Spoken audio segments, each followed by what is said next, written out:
Hi guys, quick update lang tayo dito kay Puffer. Binigyan ko to ng update sa airdrop na ito noong I think 8 months ago, no? So eto. So as of now, meron na sila ditong claiming portal, no? As we can see, pag-usapan natin yan kung paano dito i-claim.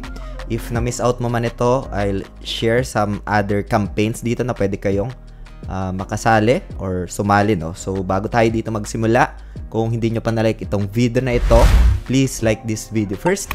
Subscribe yung YouTube channel natin, turn all the bell icon para ma-notify kayo dito sa updates natin na ginagawa sa ating YouTube channel, guys, no? For now, punta muna tayo dito sa pinaka-dashboard nitong airdrop portal list nitong si Puffer, no? Yung mga official links naman nito, lalagay ko na lang sa description ng video na ito para mapuntahan nyo. And as per checking nga dito, we can check yung eligibility natin dito para ma-claim yung tokens, no? So for now, I need to connect my wallet lang. So I think MetaMask yung gamit ko dito, pero nakalink ata ito sa Krabi wallet, no? So ayan, and then next, and as per checking dito sa eligibility, select ko muna ito.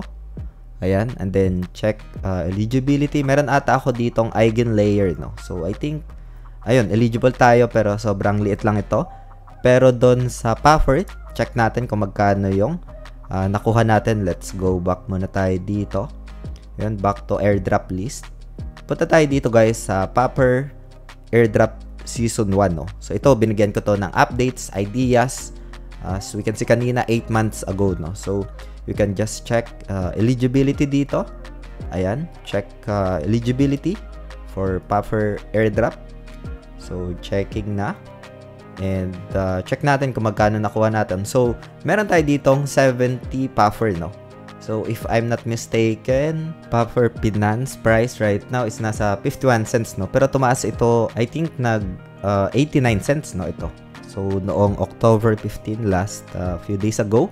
So, for now, guys, let's claim ito. Pwede natin i-claim ito, guys. Like, for example, I need to claim this. I think kailangan Ethereum dito, guys, no? So, wala pa ako ditong Ethereum. So, dito, maybe off-screen siguro after this video, gagawin ko yon. I can get Ethereum USDT naman dito sa platform na ito. And I can deposit doon naman sa MetaMask ko. So, pwede nyo puntahan ito. Ayan, nandito rin si Puffer. Pwede natin dito i-search. Ayan. So, dito you can just check yung pinaka-chart niya. Meron ditong candlesticks na RSI and volume, guys, no? So, pwede nyo itong puntahan. And let's go back dito, guys, no? So, meron pa ditong isang airdrop which is yung season 2, guys, no? Ito. So, we can just join now dito. And yung other option sa makakuha dito is to stake yung Puffer, no? Yung nakita natin or yung na-claim ko dito. Other campaign dito, guys, you can just visit this one. Ayan. Ito yung launch poll kay BitGet. You can just lock your BGB as well as USD para makapag-share doon sa 2.7M Puffer na allocation dito. So, start na ito nung 14 hanggang October 21. And we can just check yung pina-project details dito. Token name niya, Puffer. Total supply niya, nasa 1 billion. Initial circulating supply, 460M. Launch poll allocations, ayun, 2.7 million Puffer.